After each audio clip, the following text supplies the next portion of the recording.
نحمده ونستعينه ونستغفره ونؤمن به ونتوكل عليه ونعوذ بالله من شرور أنفسنا ومن سيئات أعمالنا من يهد الله فلا مضل له ومن يضلله فلا هادي له ونشهد أن لا إله إلا الله وحده لا شريك له ونشهد أن محمدا عبده ورسوله اللهم صل على سيدنا محمد وعلى آل محمد بعدد كل شيء معلوم لك أما بعد فأعوذ بالله من الشيطان الرجيم بسم الله الرحمن الرحيم ألا إن أولياء الله لا خوف عليهم ولا هم يحزنون الذين آمنوا وكانوا يتقون وقال رسول الله صلى الله عليه وسلم إنما بعثت معلما আলহামদুলিল্লাহ।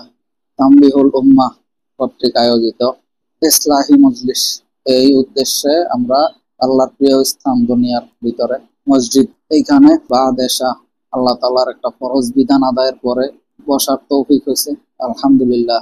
রাসূল সাল্লাল্লাহু আলাইহি ওয়াসাল্লামের কাছে সাহাবায়ে কেরাম জিজ্ঞাসা করছেন, আমরা ঈমান কিভাবে নবায়ন করব? এর আগে নবীজি বলছেন, তোমরা তোমাদের ঈমান নবায়ন করো, জাদ্দিদু ঈমানাকুম। সাহাবায়ে কেরাম জিজ্ঞাসা করার পরে নবীজি বলছেন, বেশি বেশি বলো লা ইলাহা ইল্লাল্লাহ। আমরা ওদের ঈমান নবায়ন করি, যেহেতু ফিতনার যুগ, আমরা সবাই কালেমা কয়েকবার করি, লা ইলাহা ইল্লাল্লাহ, এবং আল্লাহ তাআলার কাছে দোয়া করি আল্লাহ তাআলা আমাদের জীবনে ঈমান অবস্থায় চলার তৌফিক দান করুক এবং মওতের সময় ঈমান নসিব করুক। এই যুগের একটা বড় কঠিন পরীক্ষা ঈমান মৃত্যুবরণ করা। শেষ যুগের ভিতরে আল্লাহ তাআলার একটা পরীক্ষা। ঈমান এমন কঠিন, এর চেয়ে সহজ হাতের তালুতে জ্বলন্ত আগুন রাখা।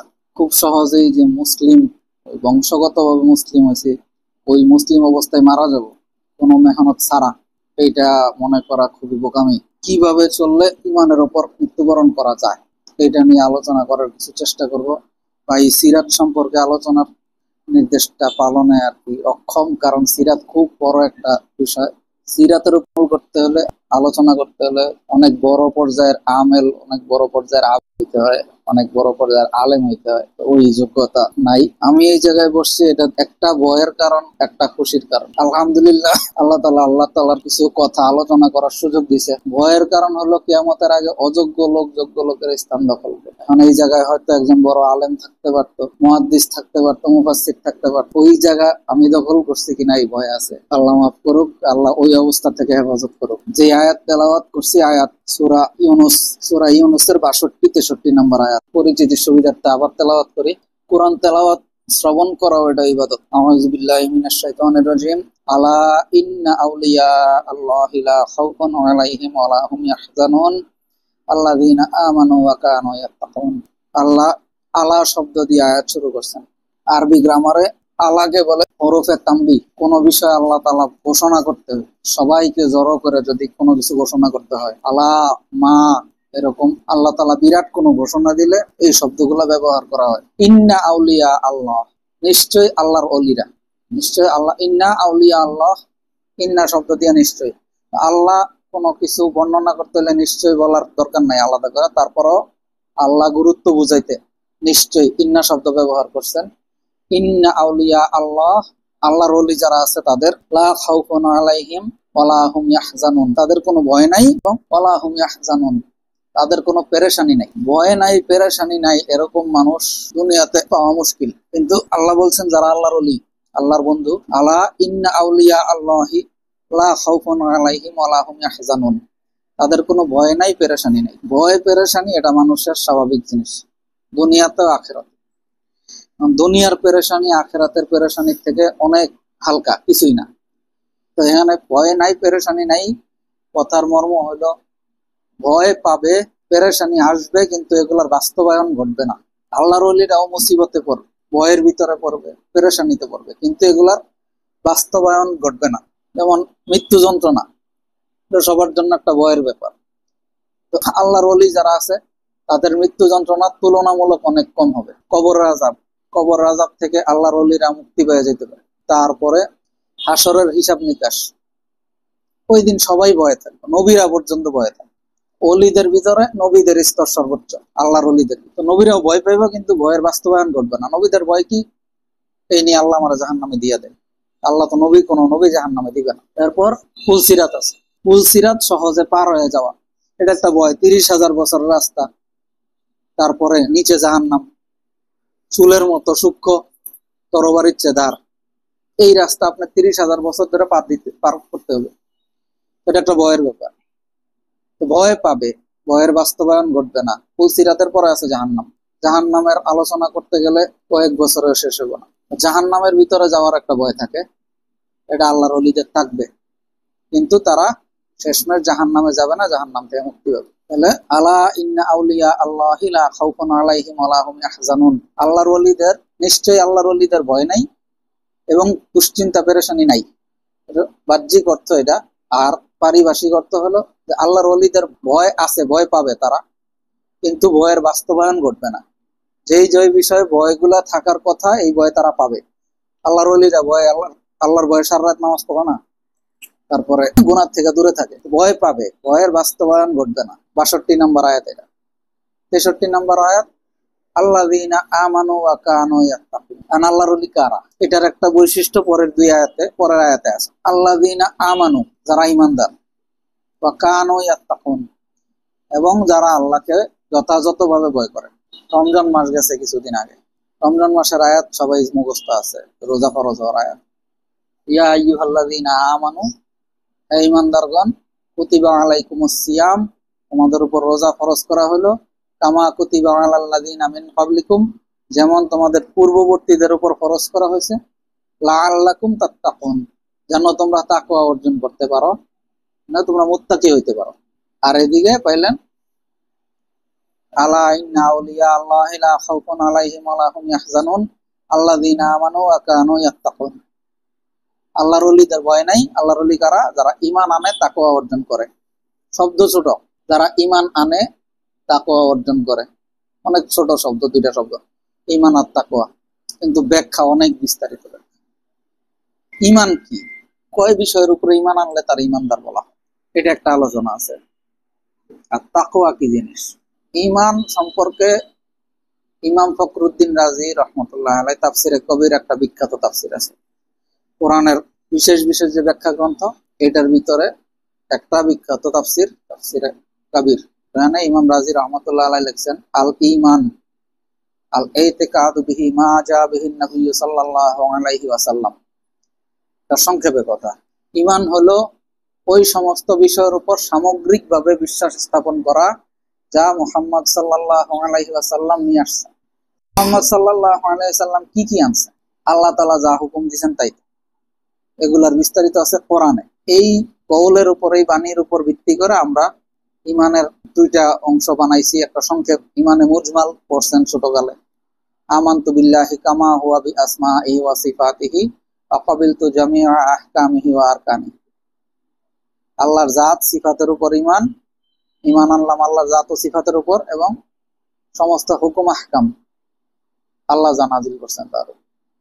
এটার ব্যাখ্যা ঈমানে মুফাসসাল আর একটু বড়, আমানতু বিল্লাহ, আল্লাহর উপর ঈমান, ওয়া মালাইকাতিহি, ফেরেশতাদের উপর ঈমান, ওয়া কুতুবিহি, কিতাবের উপর ঈমান, ওয়া রুসুলিহি, রাসূলগণের উপর ঈমান, ওয়াল ইয়াউমিল আখির, ইয়াউমে আখিরা মানে জীবনের, মৃত্যুর পরবর্তী যে জীবন আছে, জীবনের উপর ঈমান, ওয়াল খায়রি কদরিহি ওয়া শাররিহি, ওয়াল কদরি খায়রিহি ওয়া শাররিহি, তাকদীরের ভালো মন্দ যা কিছু আছে মিনাল্লাহি তাআলা, আল্লাহ তাআলার পক্ষ থেকে হয়, ওয়াল বাসি বাদাল মাউত, এবং মৃত্যুর পরে পুনরুত্থানের উপর। এই 7 বিষয়ের উপর সামগ্রিকভাবে যার ঈমান আছে, সে হলো ঈমানদার। এর ভিতরে একটার উপ অংশের ভিতরেও যদি কারো সন্দেহ থাকে, সে ঈমানদার থাকে না। যেমন 6টার উপরে ঈমান আনছে, কারো সন্দেহ, ফেরেশতা তো আমি দেখি নাই, ফেরেশতা আছে কিনা আছে এটার উপরে একটু সন্দেহ আছে, এরকম যদি সন্দেহ কেউ করে, সে আর ঈমানদার থাকে না। এই জায়গায় মোট বিষয় হয়েছে 6টা, কারো কারো মতে 7টা। মৃত্যুর পরে পুনরুত্থান আর আখিরাত একটাই ধরা হয়, দুইটা আখিরাতের বিষয়। এই 7 বিষয়ের উপর সামগ্রিকভাবে ঈমান আনলে এটারে বলে ঈমানদার। আর কারো যদি কোনো সামান্য অংশের প্রতি সন্দেহ থাকে, সে আর ঈমানদার থাকে না। এবং এগুলার উপর ঈমান আনতে হবে ওইভাবে যেভাবে নবী আলাইহিস সালাম ঈমান আনছেন, সাহাবায়ে কেরাম ঈমান আনছেন। সূরা বাকারার 2য় পৃষ্ঠার শেষের দিকে আয়াত আছে, ওয়া ইযা কিলা লাহুম আমিনু কামা আমানান নাস, তোমাদেরকে যখন বলা হয় তোমরা ঈমান আনো যেমন ঈমান আনছিল মানুষেরা, মানুষেরা বলতে সাহাবায়ে কেরাম, সাহাবায়ে কেরাম যেভাবে ঈমান আনছে তোমরা ওইভাবে ঈমান আনো। এই গেল ঈমানের একটা অংশ। এটা বিস্তারিত আলাপ করতে গেলে অনেক সময়, লম্বা সময়। তবে এর উপরে মূল আকীদার 5টা জিনিস আমি বলি, এটা মুখস্থ রাখবেন। এই 7টা আপনি যদি আকীদার দিক দিয়ে নেন, ওটাকে 5 ভাগে সংক্ষেপ করলে 5টা অংশ আসে। এই 5টার উপর বিশ্বাস করলে আপনার ঈমানটা পরিপূর্ণ ঈমান বলা যায়। 1 নাম্বার লিল্লাহি সুবহানিয়াত, আরবি মুখস্থ যদি না পারেন বাংলাটা মনে রাখেন। লিল্লাহি সুবহানিয়াত, আল্লাহ তাআলার পবিত্রতা, আল্লাহ তাআলা সমস্ত ভুল ত্রুটি থেকে পবিত্র। আল্লাহর দ্বারা কোনো ভুল হইতে পারে না, কোনো ত্রুটি আল্লাহর স্পর্শও করে না। ত্রুটি বলতে মানবীয় গুণাবলী যেগুলো, এগুলো ত্রুটির অন্তর্ভুক্ত। আয়াতুল কুরসি নামাজের পরে সবাই পড়ছেন না? দ্বিতীয় আয়াত কি? লা তাখুযুহু সিনাতুন ওয়ালা নাওম, তাকে নিদ্রা বা তন্দ্রা স্পর্শও করে না। লিল্লাহি সুবহানিয়াত 1 নাম্বার, যে আল্লাহ তাআলা সমস্ত ভুল ত্রুটি, সমস্ত বিচ্যুতি থেকে পবিত্র। এটা আল্লাহ সম্পর্কে আকীদা। 2 নাম্বার আলি আম্বিয়া ইসমত, ইসমতে আম্বিয়া বা নবীরা মাসুম, সমস্ত নবী সমস্ত রাসূল আলাইহিমুস সালাম তারা গুনাহ থেকে পবিত্র। আচ্ছা, গুনাহ থেকে পবিত্র বলতে মানবীয় গুণাবলী, মানবীয় যেই অবস্থা, মানবীয় অভ্যাস, এগুলার থেকে পবিত্র এরকম না। মানুষ খাওয়া দাওয়া করে, নবীরাও খাওয়া দাওয়া করে, কিন্তু আল্লাহ আবার এটার থেকে পবিত্র, আল্লাহর খাওয়া দাওয়ার দরকার নেই। এটা নবী আর আল্লাহর ভিতরে পার্থক্য। লিয়াম্বিয়া ইসমত মানে নবীরা মাসুম, নবীদের কোনো গুনাহ নাই। আমাদের আল্লাহ আদেশ করছেন তোমরা গুনার কাছে যাইও না, আর গুনার নিজে আল্লাহ এরকম বোঝা যায় আদেশ করছেন তোমরা নবীদের কাছে তোমরা যাইও। তো নবীরা গুনার থেকে পবিত্র। এই জন্য কেউ যদি বলে যে নবীরা গুনাহ করছে, এ পথভ্রষ্ট, সাফ কথা। এর আকীদার ভিতরে বিভ্রান্তি আছে। নবীরা গুনাহ করে নাই, যেগুলা আমরা বাহ্যিক দৃষ্টিতে দেখি যে নবীর এই কাজটা ভুল, এটা আমরা ভুল বলতে পারবো না। এটা আল্লাহ তাআলা নবীজিরে দিয়ে উম্মতকে শিক্ষা দেওয়ার জন্য করাইছে। আমাদের নবীজিরও নামাজ কাজা হয়েছিল, ইচ্ছাকৃত না অনিচ্ছাকৃত। কাজা নামাজ, নামাজ কাজা হইলে কেমনে পড়তে হয়, এটা উম্মতকে শিক্ষা দেওয়ার জন্য। আদম আলাইহিস সালাম জান্নাতে যে ফল খাইছে, এটা গুনাহ না। এইটা দিয়া আদম আলাইহিস সালামের এই ঘটনা দিয়ে আল্লাহ উম্মতকে শিক্ষা দিছে যে কোনো ভুল হয়ে গেলে কেমনে তওবা করতে হয়। তো 2 নম্বর হলো লিয়াম্বিয়া ইসমত, ইসমতে আম্বিয়া, নবীরা সব ভুল ত্রুটি থেকে পবিত্র, গুনাহ থেকে পবিত্র, নবীদের গুনাহ নাই। আর আল্লাহ তাআলার ব্যাপারে, আল্লাহ তাআলার ভিতরে মানবীয় কোনো ত্রুটি, এগুলো আল্লাহ তাআলা স্পর্শও করতে পারে না। লিল্লাহি সুবহানিয়াত ওয়া লিয়াম্বিয়া ইসমত। 3 নাম্বার সাহাবায়ে আদালত, প্রত্যেক সাহাবা ন্যায়পরায়ণ ছিল, এটাতে কোনো সন্দেহ রাখা যাবে না। সাহাবীদের সমালোচনা করার মতো যোগ্যতা আমার আপনার নাই। প্রত্যেক সাহাবা নিজ নিজ জায়গায় ন্যায়পরায়ণ, ইনসাফওয়ালা, আদলওয়ালা। সাহাবায়ে কেরাম সমালোচনার ঊর্ধ্বে। তাদের ভুল যেগুলা হয়েছে তারা মাগফুর, তাদের ক্ষমা করে দেওয়া হয়েছে। আল্লাহ কোরআনে বলছেন উলাইকাল্লাযীনা আমতাহানাল্লাহু কুলুবাহুম লিত্তাকওয়া, এই তাকওয়ার আলোচনা করতেছে এখানে। আল্লাহ তাআলা সাহাবীদের পরীক্ষা নিছেন, অন্তরের পরীক্ষা নিছেন, তাকওয়ার পরীক্ষা নিছেন। এই পরীক্ষা তারা পাস না হইলে আল্লাহ রাদিয়াল্লাহু আনহুম ওয়া রাদওয়ান এটা বলতেন না যে আমি তাদের উপর সন্তুষ্ট, তারাও আমার উপর সন্তুষ্ট। তার মানে সাহাবীরাও জান্নাতি। 4 নাম্বার লি আউলিয়ায়ে কারামত, এটা আহলুস সুন্নাহ ওয়াল জামাতের একটা আকীদা। কারামাতুল আউলিয়া হক, ওলিদের কারামত, ওলিদের দ্বারা কিছু কাজ, অলৌকিক কাজ হয়ে থাকে আল্লাহর পক্ষ থেকে, এটা সত্য। এটা আকীদার অংশ, এটা বিশ্বাস করা আকীদার অংশ। কেউ যদি এটা, হ্যাঁ এরকম হইতে পারে আপনার কাছে কোনো একজন বিশেষ ওলির এই কারামতটা আশ্চর্য লাগতে পারে, বিশ্বাস নাও হইতে পারে যে এটা কেমনে সম্ভব। ঠিক আছে, আপনি ওটা বিশ্বাস না করেন, কিন্তু সামগ্রিকভাবে ওলিদের কারামত অস্বীকার করলে সে আহলুস সুন্নাহ ওয়াল জামাতের ভিতরে থাকবে না। 5 নাম্বার লিমুমিনে নাজাত, প্রত্যেক মুমিন যে ঈমান অবস্থায় মারা যাবে একদিন না একদিন নাজাত পাবে। এই 5টা বিষয় এটা আকীদার অংশ। 1 নাম্বার লিল্লাহি সুবহানিয়াত, আল্লাহ তাআলার পবিত্রতা, আল্লাহ সমস্ত ভুল ত্রুটি থেকে পবিত্র, ভুল ত্রুটি তার স্পর্শও করে না। 2 নাম্বার লি আম্বিয়া ইসমত, প্রত্যেক নবী আলাইহিস সালাম গুনাহ থেকে পবিত্র, তাদের কোনো গুনাহ নাই। 3 নাম্বার লি সাহাবায়ে আদালত, সাহাবায়ে কেরাম সমালোচনার ঊর্ধ্বে, প্রত্যেক সাহাবী ইনসাফওয়ালা ছিল। 4 নাম্বার লি আউলিয়ায়ে কারামত, প্রত্যেক ওলিদের কারামত সত্য। 5 নাম্বার লি মুমিনে নাজাত, যে ইমানদার অবস্থায় মারা যাবে সে কোনো না কোনো একদিন জাহান্নাম থেকে নাজাত পাবে। এইগুলা আপনার ওই ইমানে মুফাসসালরে যদি সংক্ষেপ করেন এই 5টার ভিতরে থাকে। ইমানের 7টা অংশ বা 6টা অংশ, ওই 6টার পাশাপাশি এটা হচ্ছে আপনার সংক্ষেপ আকীদার অংশ। যে আকীদাগুলা না থাকলে আসলে প্রকৃত আহলুস সুন্নাহ অন্তর্ভুক্ত হওয়া যায় না। ইমান ব্যাপারটা হলো বেলুন ফুলাইছেন না ছোটবেলা সবাই, এখনো অনেকে ফুলানোর যদি অভ্যাস থাকে। বেলুন ফুলানোর সময় সব জায়গায় সমান বাতাস দিলে বেলুন ফুলে, উঠানোর সময় কি সমান ছিদ্র করা লাগে? এক জায়গায় ছিদ্র করলেই পুরাটা শেষ। ইমানের অবস্থা এরকম, ইমান যখন আনতে হয় সবগুলার উপরে সামগ্রিকভাবে ইমান আনতে হয়। আর কোন এক অংশ দিয়ে ইমানের কমতি থাকলে পুরা ইমান বরবাদ। আরো সহজ করে উদাহরণ, ওযুর ফরজ কয়টা? 4টা। ওযুর ফরজ হানাফি মাযহাবে 4টা, হাম্বলি মাযহাবে 7টা। আচ্ছা, হাম্বলি মাযহাবে আমি ওটা এখন আলোচনা করবো না। 4টা ফরজ ওটা হাম্বলি মাযহাবে আছে। সমস্ত মুখ ধোয়া, 2 হাতের কোনই পর্যন্ত ধোয়া, মাথা মাসে করা, পা ধোয়া। এখন আপনি মুখ ধুইছেন, তারপরে 2 হাত ধুইছেন, মাথাও মাসে করছেন, এই সময় আপনার মুখ ভর্তি বমি হয়েছে। এই মুখ ভর্তি বমি হওয়া এটা ওযু ভাঙ্গার একটা কারণ না? ওযু ভাঙ্গার একটা কারণ যখন প্রকাশ হয়েছে, এরপরে যদি আপনি খালি পা ধন আপনার ওযু হইব? আবার শুরু থেকে ওযু করতে হবে না? ইমানের ব্যাপারটা এরকম, আপনি আল্লাহর উপর ইমান আনছেন, রসুলের উপর আনছেন, ফেরেশতার উপর আনছেন, কিতাবের উপর আনছেন, তারপরে তকদিরের ভালো মন্দের উপর আনছেন, আখিরাতের উপর আনছেন। হঠাৎ করলেন যে কবর আযাব বলতে কিছু নাই, আপনার ইমান আছে?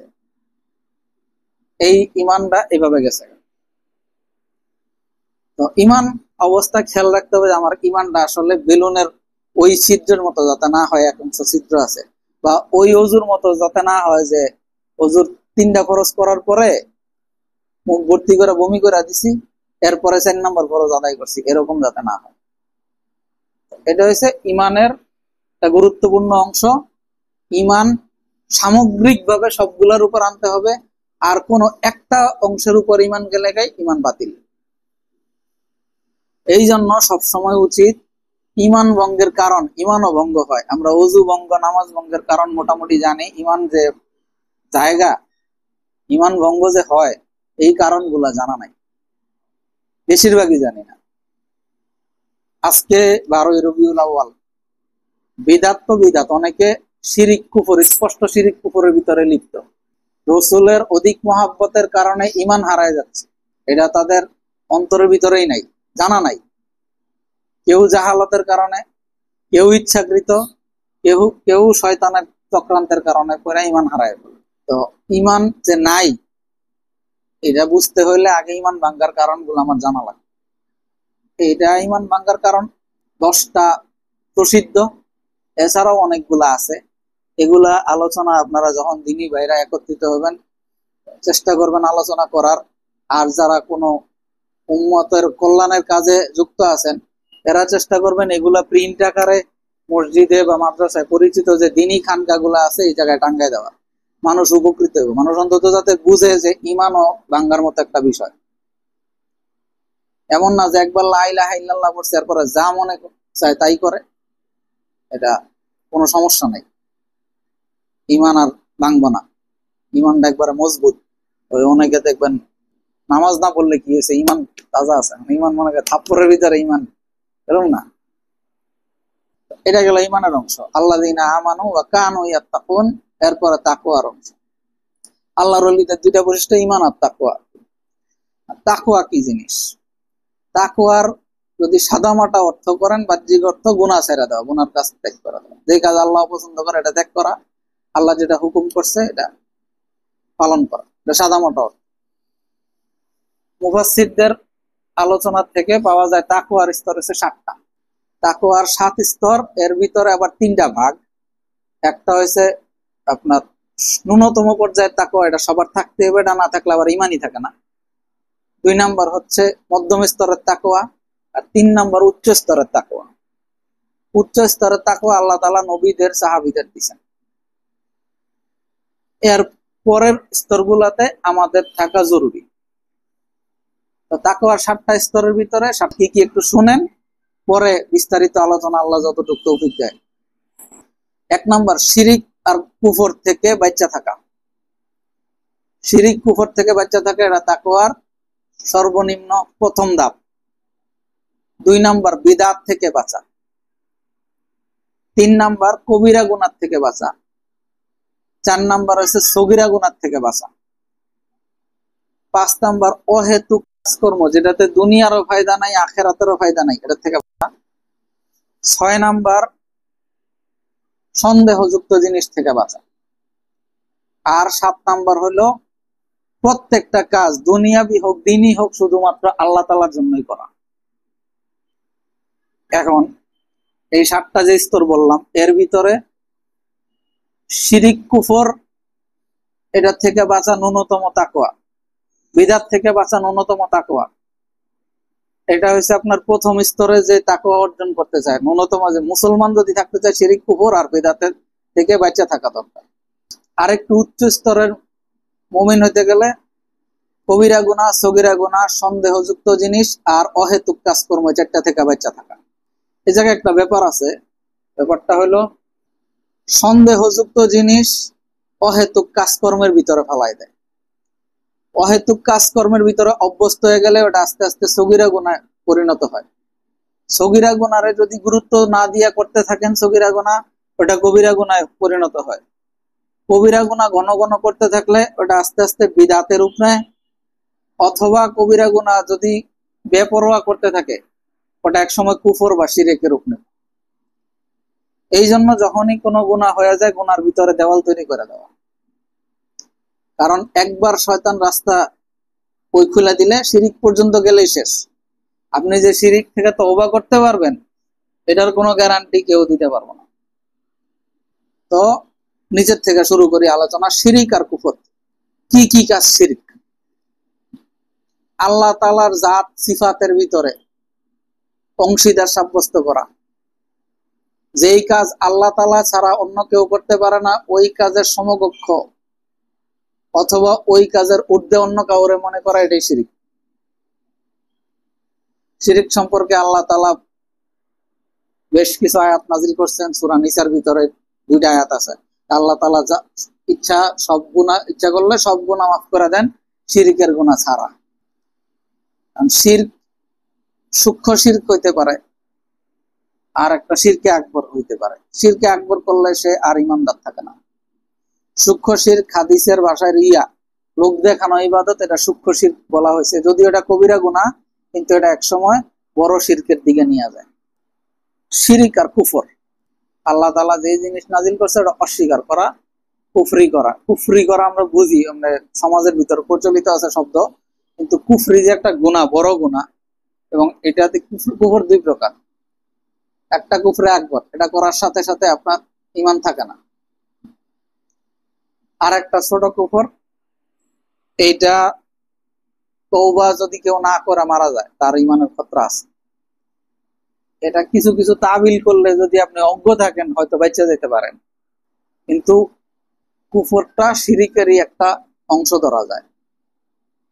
যখন আপনি আল্লাহর আয়াত অস্বীকার করবেন তার মানে আপনি ওইটার চেয়ে অন্য কিছু ভালো মনে করতেছেন, ওটার সমকক্ষ অন্য কিছু মনে করতেছেন, তা আপনার আর ঈমান থাকার কথা না। কুফর হয়েছে তাওহীদের বিপরীত। কুফর শিরিক দুইটাই তাওহীদের বিপরীত।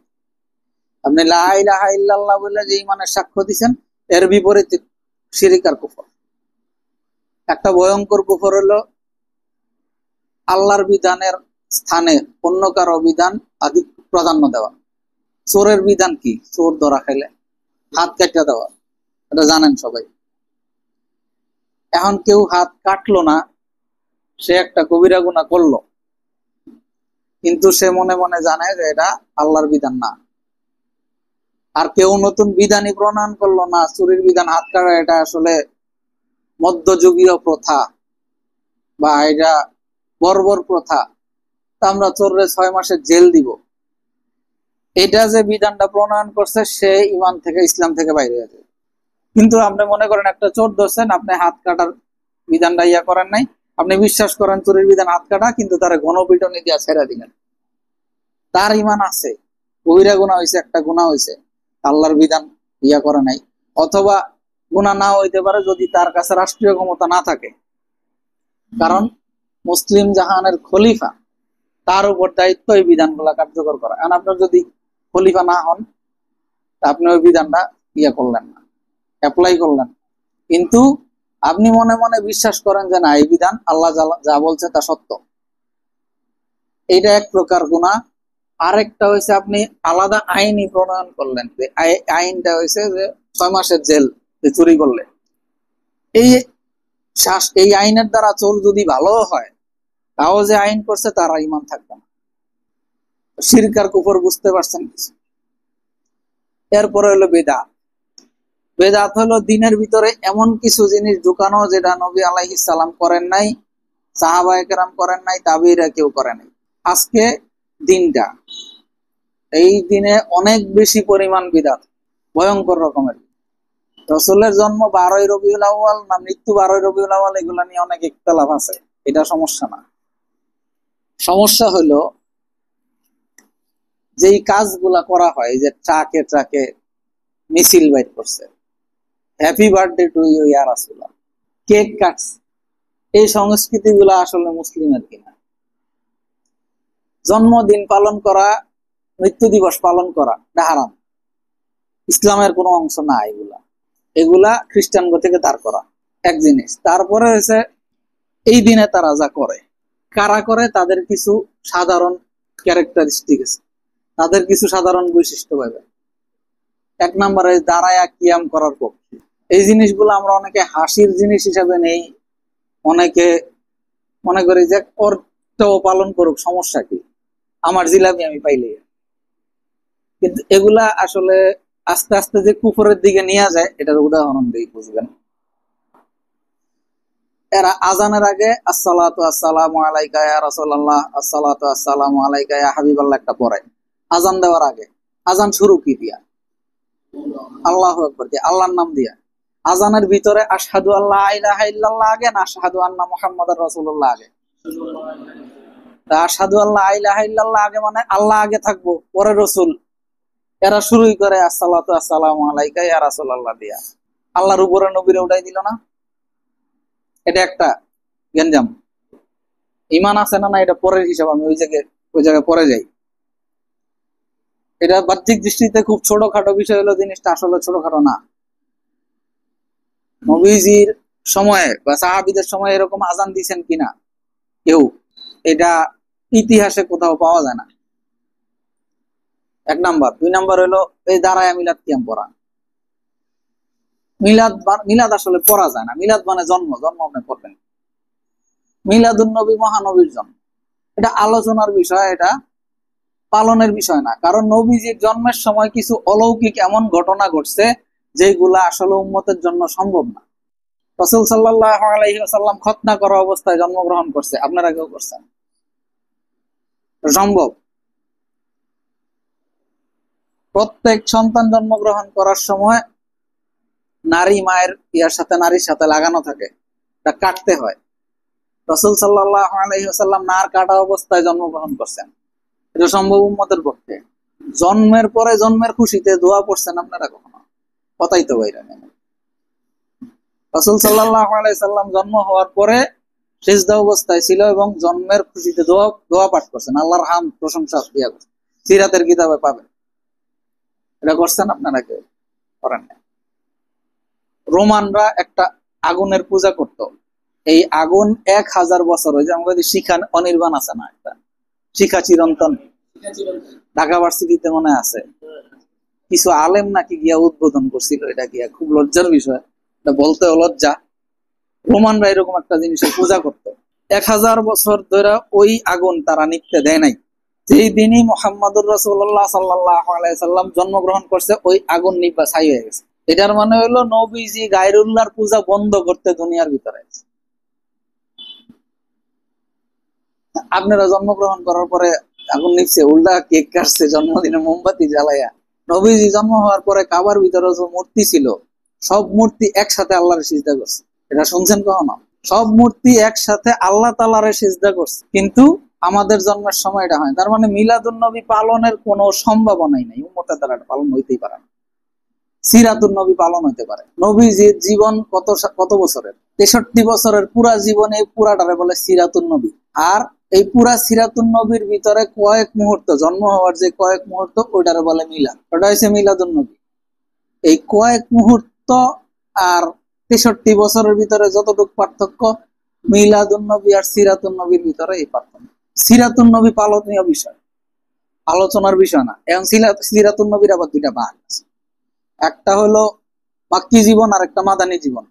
রাসূল সাল্লাল্লাহু আলাইহি সাল্লাম 40 বছর পর্যন্ত নবুয়ত পান নাই, কিন্তু ওই 40 বছরে যে ঘটনাগুলা ঘটছে ওইগুলা নবীর নবুয়তের দলিল, ওইগুলা আমাদের জন্য পালনের দলিল না। এর ভিতরে একটা হইলো নবীজির জীবদ্দশায় কোনদিন উলঙ্গ হন নাই। একদিন উলঙ্গ হওয়ার মতো অবস্থা হয়েছিল, তিনি বিকট চিৎকার দিচ্ছেন, কান্নাকাটি শুরু করছেন, পরে তাড়াতাড়ি তার সতর ঢাকা হয়েছে। এবং পরবর্তীতে যতদিন নবীজি জীবিত ছিলেন, ওই কথা যখনই স্মরণ হয় তখনই নবীজি লজ্জায় লাল হয়েছে। এইরকম ঘটনা আপনার আমার জীবনে ঘটছে। এগুলা নবীজির নবুয়তের দলিল। নবীজির সিনা চাক করা হয়েছে, এই সিনা চাকের ঘটনা, এগুলা নবুয়তের আগে। আর নবুয়তের আগে পরে মিলে গেছে। তারপরে আরো বেশ কিছু ঘটনা আছে। নবীজি দুধ পান করার ঘটনা। নবীজি যখন দুধ পান করতেন তখন তার দুধমার স্তন আরেকজন দুধ ভাইয়ের জন্য রাখা দিতেন ছোট অবস্থায়। এটা কি আপনি আমি পারবো? এরকম সম্ভব? এখন জিনিসগুলা কুফরের দিকে কিভাবে যায়, এটা একটা গেল। তারা কিয়াম করে, কিয়াম করার সময় দাঁড়ায় যায় এবং একটা স্লোগান দেয় জিন্দা নবীর আগমন, শুভেচ্ছা, স্বাগতম। শুনছেন নি? এই যে জিন্দা নবীর আগমন, এই কথার ভিতরে দুটা সমস্যা আছে। একটা সমস্যা হলো, যদি আপনি মনে করেন যে নবীর কখনো মরণ হয় নাই জন্মের পরে, এটা সরাসরি কোরআনের সাথে সাংঘর্ষিক একটা কথা, কুফরি একটা কথা, এবং এটা কেউ অন্তরে বিশ্বাস করলে ইমানদার থাকবে না। আল্লাহ তাআলা কোরআনে স্পষ্ট বলছেন, ইন্নাকা মাইয়িতুন ওয়া ইন্নাহুম মাইয়িতুন, নিশ্চয়ই আপনি মরণশীল এবং তারাও মরণশীল। তাহলে জিন্দা নবীর আগমন কথার ভিতরে একটা ভয়ঙ্কর সমস্যা, কুফরি কথা। 2 নাম্বার, একটা হাদিস আছে, আল আম্বিয়া ও আহইয়াউন ফি কুবুরিহিম আও ইউসাল্লুন, প্রত্যেক নবীরা জীবিত, কোথায়? নিজ নিজ কবরে, এবং তারা নামাজ আদায় করে। আমাদের নবী হায়াতুন নবী, এটা আমরা বিশ্বাস করি। নবীজি কবরে জিন্দা, এটা বিশ্বাস করি। কিন্তু এই যে হাদিসে যে কইছে আল আম্বিয়া ও আহইয়াউন ফি কুবুরিহিম, তাদের নিজ নিজ কবরে, এটা দিয়া তাদের দ্বিতীয় যে অপবিশ্বাস, ওটা খণ্ডন হয়ে যায় যে আমরা দাঁড়াই কারণ নবীজি আসে। হাদিসের ভিতরে আছে নবী কবরের ভিতরে থাকে, তার মানে আসার আর কোনো সুযোগ নাই। 3 নাম্বার আকীদা, তারা মনে করে নবী হাজির নাজির, সব জায়গায় আছে, সবকিছু দেখে। এটা তো একদম যাচ্ছে তাই কুফরি আকীদা। এটা শুধুমাত্র আল্লাহ সিফাত, সবকিছু দেখেন একমাত্র আল্লাহ তাআলা, একই সময়ে একই অবস্থায় সবকিছু দেখলে এটা আল্লাহ তাআলার সিফাত। এই জায়গায় নবীজিরে নিয়ে দাঁড় করায় রাখছে, এটা কুফরি আকীদা। এরপরে তারা যে দরুদ পড়ে, এখন দরুদের দুঃখের ভিতরে হাসিও লাগে। অঞ্চল ভিত্তিক দরুদ আছে বাংলাদেশে। এক বক্তার ওয়াজ শুনছি, উনি ওয়াজ করার সময় গেছে সিলেটের ইমামবাড়ি নামক এলাকা। ওই এলাকার ভিতরে আছে দরুদ, আল্লাহুম্মা সাল্লি আলা সাইয়্যিদিনা হাবিবিনা নবিনা শাফিনা মাওলানা মুহাম্মদ। এটা হচ্ছে ওই এলাকার দরুদ। এখন ওই আলেম হচ্ছে বুখারী মুসলিম পড়ায়, তো দরুদ ইব্রাহিম পড়ছে না, সরি, ওই এলাকার দরুদ হচ্ছে হাসবি রব্বি সাল্লাল্লাহ মাফি কলবি গায়রুল্লাহ, আবার নূর মোহাম্মদ সাল্লাল্লাহ লা ইলাহা ইল্লাল্লাহ। এটা হচ্ছে এক দরুদ। তো না আলেম দরুদ ইব্রাহিম পড়ছে, পরে কয় তুমি কি দরুদ শিক্ষা আসো নাই? দরুদ শিক্ষা আসেনি, মানে বুখারী মুসলিম পড়াই 10-12 বছর ধরে দরুদই তো পড়াই। কয় না, এটা না, আমগোটা হাসবি রব্বি যেটা, এটা না হইলো। আচ্ছা গেল। এরপরে মানে ওয়াজ করতে গেছে ব্রাহ্মণবাড়িয়া, এটা হচ্ছে আল্লাহুম্মা সাল্লি আলা সাইয়্যিদিনা মাওলানা মুহাম্মদ। এটা একটু সুর দিয়া পড়ে, সুর দিয়া পরে যখন নবী আনা পরে, হায়রে নবী আনা পরে। আবার দরুদের ভিতরে হায়রে শব্দ কই পাইছে জানা নাই, আর ওরা নবিয়ানা শব্দ পরে নাবিয়ানা টান দিয়া, এই জায়গায় আরেক ঝামেলা আছে, শোনেন।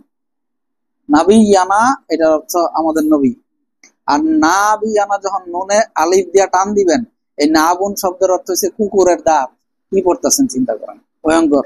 তো এটা সেরা গেছে ঢাকা, ঢাকার ভিতরে আছে ইয়া নবী সালাম আলাইকা, ইয়া রাসূল সালাম আলাইকা আছে। উনি কইতেছে সবটি মুখস্থ করে। চট্টগ্রাম যখন গেছি না, এই জায়গায় দরুদ আরেকটা, সালাতুন ইয়া রাসূলুল্লাহ আলাইকুম, সালামুন ইয়া রাসূলুল্লাহ আলাইকুম। এই দরুদ না পড়লে সোহাবি।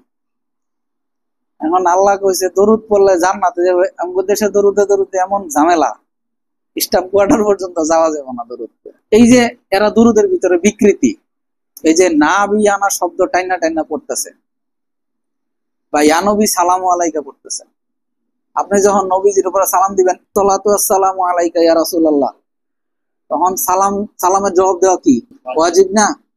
নবীজি সালামের জবাব দেয়, কিন্তু ফতোয়ায়ে শামির ভিতরে আছে ইয়া নবী সালামু আলাইকা, এটা বললে সালাম হয় না, সালামের জবাব দেওয়া ওয়াজিব হয় না। এখানে কয়েকটা কারণ আছে। নবীজিরে ইয়া নবী বললা ডাকা বেয়াদবি। যত হাদিস আছে, যত সিরাতের কিতাব আছে, দেখবেন সাহাবায়ে কেরাম নবীজিরে ডাকছেন ইয়া নবী আল্লাহ, ইয়া হাবিব আল্লাহ, ও আল্লাহর নবী, ও আল্লাহর রাসূল। আপনার আত্তাহিয়াতু পড়েন না নামাজে, আসসালামু আলাইকা আইয়ুহান নবী, খালি নবী ডাক দেন আসসালামু আলাইকা ইয়া নবী। এটা বেয়াদবি কেমন? এটা বলি, আপনার আব্বার নাম মুমিনুল ইসলাম, আর আপনার আব্বারে সবার সামনে আব্বা বললেও ডাক দিবেন, এটা একটা আদবের ডাক। আবার ডাক দিলেন মুমিনুল ইসলামকে ডাক দিলেন, আপনি ডাকলে ডাক হইব, তো ডাক হইব নি? বাপের নাম ধরে ডাকলে ডাক হইব নি? আদব হইব? এই বাপের নাম ধরে ডাকলে যেমন বেয়াদবি, নবীজিরে ইয়া নবী বলা ঠিক তেমন বেয়াদবি। কারণ পরিচিত কাউরে অপরিচিত হিসাবে ডাক দেওয়া, এটা বেয়াদবি এক প্রকার। আর নবীজি ডাক শিখাইছে আসসালামু আলাইকা ইয়া রাসূলুল্লাহ, ইয়া হাবিবাল্লাহ, এটা সালামের নিয়ম, এইটা নবীজির উপর দরুদ পাঠের নিয়ম। ইয়া আইয়ুহান নবী, ইয়া আইয়ুহার রাসূল, এইভাবে আল্লাহ কোরআনে ডাক দিছে নবীর। আল্লাহ নিজেও কখনো ইয়া নবী করে ডাক। ওই জায়গায় যখন আপনি ইয়া নবী সালামু আলাইকা কইতেছেন, এটা এক প্রকার বেয়াদবি। এই যে বিদাতের কিছু উদাহরণ গেল, কিছু কিছু বিদাত আপনার শিরিক পর্যন্ত নিয়ে যাবে। 3 নাম্বার, কবিরা গুনাহ থেকে বাঁচা। তাকওয়ার আলোচনায় ছিলাম, 3 নম্বরে আসি। কবিরা গুনাহ থেকে বাঁচা। কবিরা গুনাহ এমন গুনাহ, যেই গুনাহ একটা থাকলে আমল নামায়, এবং ওইটা ছাড়া তওবা অবস্থায় মারা গেলে জাহান্নাম নিশ্চিত। এখানে 2টা ঘটনা ঘটতে পারে। আল্লাহ আপনারা শাস্তি দিয়া পরে জান্নাতে দিতে পারে, অথবা শাস্তির জন্য জাহান্নামে দিয়া তারপরে জান্নাতে দিতে পারে। আর শাস্তি না দিয়ে আল্লাহ ইচ্ছা করে মাফ করে দিতে পারে, যদি আল্লাহর হক সম্বলিত হয় গুনাহ। কবিরা গুনার 2 ভাগ, একটা হচ্ছে আল্লাহর হক সংশ্লিষ্ট গুনাহ, আর একটা গুনাহ হচ্ছে বান্দার হক সংশ্লিষ্ট গুনাহ। বান্দার হক বান্দা মাফ না করলে আল্লাহ তাআলা মাফ করবেন না। তখন হাসরের মাঠে হিসাব দিতে দাঁড়াইলে আল্লাহ তাআলা তখন 2 জনের মুখোমুখি দাঁড় করাবে। এখন ওই বান্দা যদি আপনার বিনা ইয়াতে মাফ করে দেয়, বিনা বিনিময়ে মাফ করে দেয়, আপনি বেঁচে গেলেন। আর না হয় আপনার নেকির থেকে কিছু অংশ তারে দিয়া মাপ নিতে হবে, অথবা তার গুনার ভাগ আপনার কান্দে নিয়ে মাপ নিতে হবে। এগুলা হচ্ছে বান্দার হক সংশ্লিষ্ট গুনাহ। গীবত করা, হিংসা করা, কারো সম্পর্কে কুধারণা করা, কাউরে অপবাদ দেওয়া, কারো জায়গা জমি বা ধন সম্পদ আত্মসাৎ করা, এই ধরনের যত গুনাহ আছে এগুলা বান্দার হক সংশ্লিষ্ট গুনাহ। আল্লাহ তাআলার হক, কিছু হক আছে যেগুলা আপনার সুযোগ থাকলে আদায় করে নেওয়া। যেমন রোজা রাখতে পারেন নাই আগে, সামনে ওই রোজাগুলা কাজা আদায় করে নেওয়া তওবা করার পরে। তওবার বিষয়ে পরে ইনশাআল্লাহ আলোচনা হবে।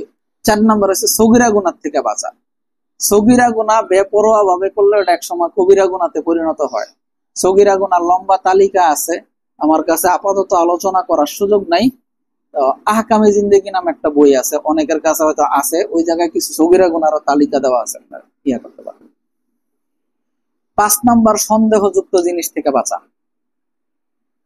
সন্দেহযুক্ত জিনিস, এটা হাদিসের ভিতরে আছে, আল হালালু বাইয়িনুন ওয়াল হারামু বাইয়িনুন ওয়া বাইনাহুমাল মুশতাবিহাত। হালাল স্পষ্ট, হারামও স্পষ্ট, এর মাঝামাঝি যেগুলো আছে এগুলা সন্দেহযুক্ত। সন্দেহযুক্ত, এখন এটা আমি করবো কি করবো না, এই ধরনের যে জিনিসগুলো আছে এগুলা থেকে বাঁচা, এটা তাকওয়ার উচ্চতর স্তরে আপনারে পৌঁছায় দিবে। এর আগে একটা কথা আছে, এটা সন্দেহযুক্ত জিনিসটা ওই 6 নম্বরে, 5 নম্বরে হয়েছে অহেতুক জিনিস থেকে বাঁচা। যেই কাজে দুনিয়ার কোনো ফায়দা নাই, আখেরাতের কোনো ফায়দা নাই। যেমন এশার নামাজের পরে তাড়াতাড়ি কোনো কথাবার্তা ছাড়া ঘুমায় পড়া সুন্নত, এটা নবীজির তরিকা। কিন্তু আমরা এই জায়গায় দিনই আলোচনা করতেছি, আশা করি এটা অহেতুক কাজের ভিতরে গণ্য হবে না। অথবা আপনার কোনো দুনিয়াবি কাজ বাকি, ওটাও করলেন, ওটা করলে হয়তো সুন্নাত না পালন করার সব থেকে বঞ্চিত হবেন, গুনাহ হবেন। কিন্তু এই যে এখন ফেসবুক চালাইলাম রাত 12টা পর্যন্ত কোনো কারণ ছাড়া, আমার কোনো দরকার নাই, বা টেলিভিশন দেখলাম, গুনাহ কামাইলাম, অহেতুক কাজ। আড্ডাবাজি করলাম, গল্প করতেছি বন্ধু বান্ধবের সাথে, এই অহেতুক কাজ, এগুলা থেকে দূরে থাকা। এটা একটা হয়েছে আপনার তাকওয়ার আলামত, আর একটা জান্নাতীদের আলামত।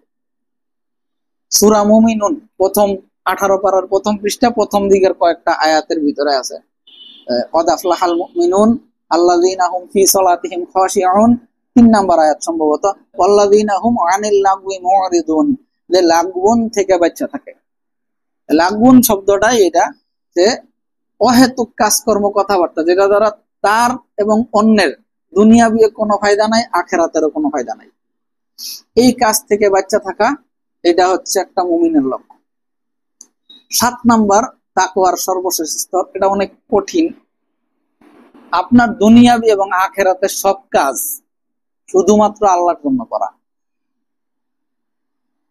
এটা খুব কঠিন। কি কারণে? দুনিয়া আখেরাতের কাজ নাহলে আল্লাহর জন্য করলাম, ঠিক আছে, দুনিয়াবি কাজ আল্লাহর জন্য কেমনে করবেন? আপনার যে খাওয়া দাওয়া করবেন, কেন খাওয়া দাওয়া করেন? পেট ভরে, পেট খালি থাকলে, খিদা লাগলে খান, তো ঘুম ধরলে ঘুমের চাহিদা মিটান। তারপরে যৌবনের হেফাজতের জন্য বিয়ে শাদী করেন, তাই তো। কিন্তু নবী আলাইহিস সালাম যে কাজটা, তাদের খাওয়া দাওয়ার উদ্দেশ্য ছিল, আল্লাহ তাআলা আমার শরীর দিছে, শরীরটা আমার উপর একটা হক, আল্লাহর আমানত, এই আমানতের যাতে খিয়ানত না হয়, এই জন্য এটা সুস্থ রাখা আমার জন্য জরুরি, তাই আমি খাওয়া দাওয়া করি। এই নিয়তে কেউ কোনোদিন খাইছেন যে আমি যাতে খাইলে শরীর সুস্থ থাকে, আল্লাহর ইবাদত করতে পারি, এই নিয়ত আমরা খাই? ভয়ঙ্কর নিয়ত নাই। স্ত্রীর সাথে মিলামেশা করা সাদাকা, এটা আল্লাহ তাআলা আমার চরিত্র হেফাজতের জন্য দিছে, শুধু এই নিয়তে কেউ বিয়ে শাদী করে? এগুলা যদি নিয়ত এরকম করতে পারেন, তাহলে আপনি অনেক উঁচা লেভেলের মুত্তাকি। আমি ঘুমাইছি, ঘুমাইলে আমার শরীর সুস্থ থাকবে, পরে আমি আল্লাহর ইবাদত আর একটু বেশি করতে পারো, মনোযোগ দিয়ে করতে পারো, এই নিয়তে কেউ ঘুমান, বাড়তি ঘুম আমাদের আসে না। যদি আমরা ওই নিয়তে ঘুমাইতাম, আমাদের বাড়তি ঘুম আসতো না। তাহলে তাকওয়ার পাইলাম কয়টা? 7টা। আচ্ছা, 7টার ভিতরে এই 7টা যদি কেউ পালন করতে পারে, আশা করা যায় সে আল্লাহর ওলির অবস্থানে পৌঁছাইতে পারবে। তওবা নিয়ে একটা কথা যেটা জরুরি মনে করছিলাম বলি, তওবা কিভাবে করবেন? কবিরা গুনাহ একটা যদি থাকে আমল নামায়, তওবা ছাড়া যদি কেউ মারা যায়, তাহলে শাস্তির কাছাকাছি যাওয়ার সম্ভাবনা আছে। তওবা কিভাবে করব? তওবা আর ইস্তিগফারের ভিতরে পার্থক্য আছে। ইস্তিগফার মানে আল্লাহর কাছে মাফ চাওয়া, ক্ষমা চাওয়া, আর তওবা মানে ফিরে আসা। হাদিস আছে স্পষ্ট, আত-তাইবু মিনাজ যামবি কামান লা যামবালা, গুনাহ থেকে তওবাকারী এমন ভাবে পবিত্র যেন সে জীবনে গুনাহ করেই নি। এখন এবং আরেকটা হাদিস আছে, তওবা করলে, সহিহ ভাবে তওবা করলে, যে কেউ তওবা করে মৃত্যুর আগ মুহূর্তেও যদি কেউ তওবা করে, আল্লাহ তাআলা তারে সদ্য ভূমিষ্ঠ শিশুর মতো পবিত্র করে দিবেন। এখন তওবা কি? এই এমনি গাল মুসলিম তওবা তওবা করে না, এটা তওবা না। অনেকে আবার ইস্তিগফারে তওবা মনে করে, গুনাহ হয়ে গেছে, আস্তাগফিরুল্লাহ আস্তাগফিরুল্লাহ। আস্তাগফিরুল্লাহ সম্পর্কে একটা কথা ভুলে গেছে। আমাদের সমাজের ভিতরে অনেক প্রচলিত শব্দ না আস্তাগফিরুল্লাহ, আস্তাগফিরুল্লাহ গাইনের জায়গায় আমরা কাফ দিয়া কই না, আস্তাগফিরুল্লাহ আস্তাগফিরুল্লাহ কাফ দিয়া পড়ি। কি পড়েন শোনেন, আস্তাগফিরুল্লাহ মানে আমি তোমার কাছে ক্ষমা চাই, আর আস্তাগফিরুল্লাহ কাফ দিয়া বললে আল্লাহ আমি কাফের হইতে চাই।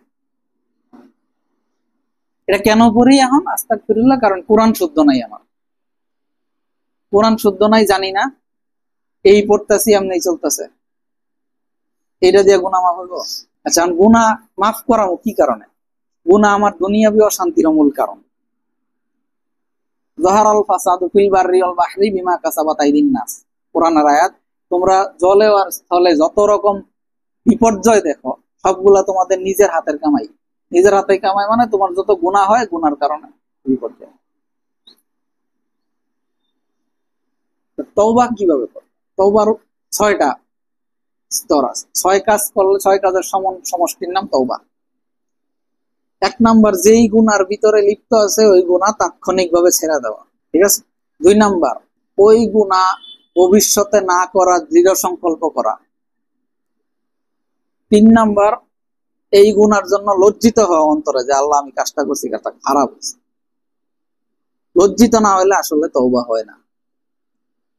4 নাম্বার, গুনার জন্য আল্লাহর কাছে কান্নাকাটি করা, কান্নাকাটি করে মাপ চাওয়া। 5 নাম্বার, গুনাহ যদি আল্লাহ সংশ্লিষ্ট হয় ওটা আদায় করে নেওয়া। নামাজ ছুটে গেছে তাহলে নামাজ আদায় করে নেওয়া, রোজা ছুটে গেছে রোজা আদায় করে নেওয়া, যাকাত হজ ফরজ থাকলে যাকাত হজ আদায় করা। 6 নাম্বার, গুনাহ যদি বান্দা সংশ্লিষ্ট হয় বান্দার কাছ থেকে আদায় করা।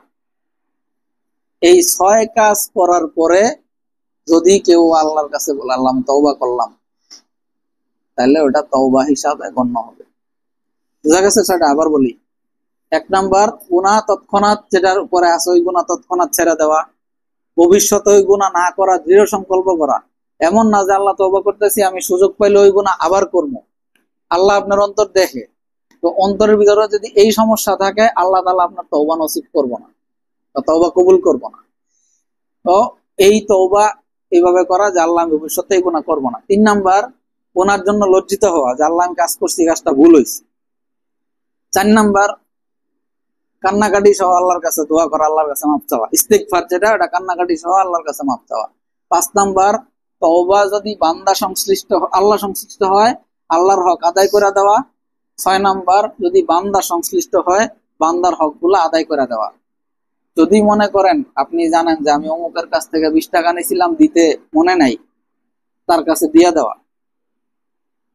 যদি ওইভাবে দিতে লজ্জা হয় তার মোবাইল নাম্বার জোগাড় করবেন, ফ্লেক্সি হিসাবে দিয়ে দেন, বিকাশে দিয়ে দেন, সমস্যা নাই, কিন্তু ওইভাবে আদায় করে দেওয়া। আর যদি কোনটা এমন হয় যে তার গীবত করছেন, তার সম্পর্কে অহেতুক সমালোচনা করছেন, এই ক্ষেত্রে কি করবেন? এই ক্ষেত্রে কাজ হইলো যে যদি এমন হয় যে এগুলা তার কাছে প্রকাশ করলে সম্পর্ক আরো নষ্ট হওয়ার সম্ভাবনা আছে, তাইলে গুনাহটা প্রকাশ করবেন না। তার গুনাহ মাফের জন্য, তার কল্যাণের জন্য, দুনিয়া আখিরাতের কল্যাণের জন্য আল্লাহর কাছে বেশি বেশি দোয়া।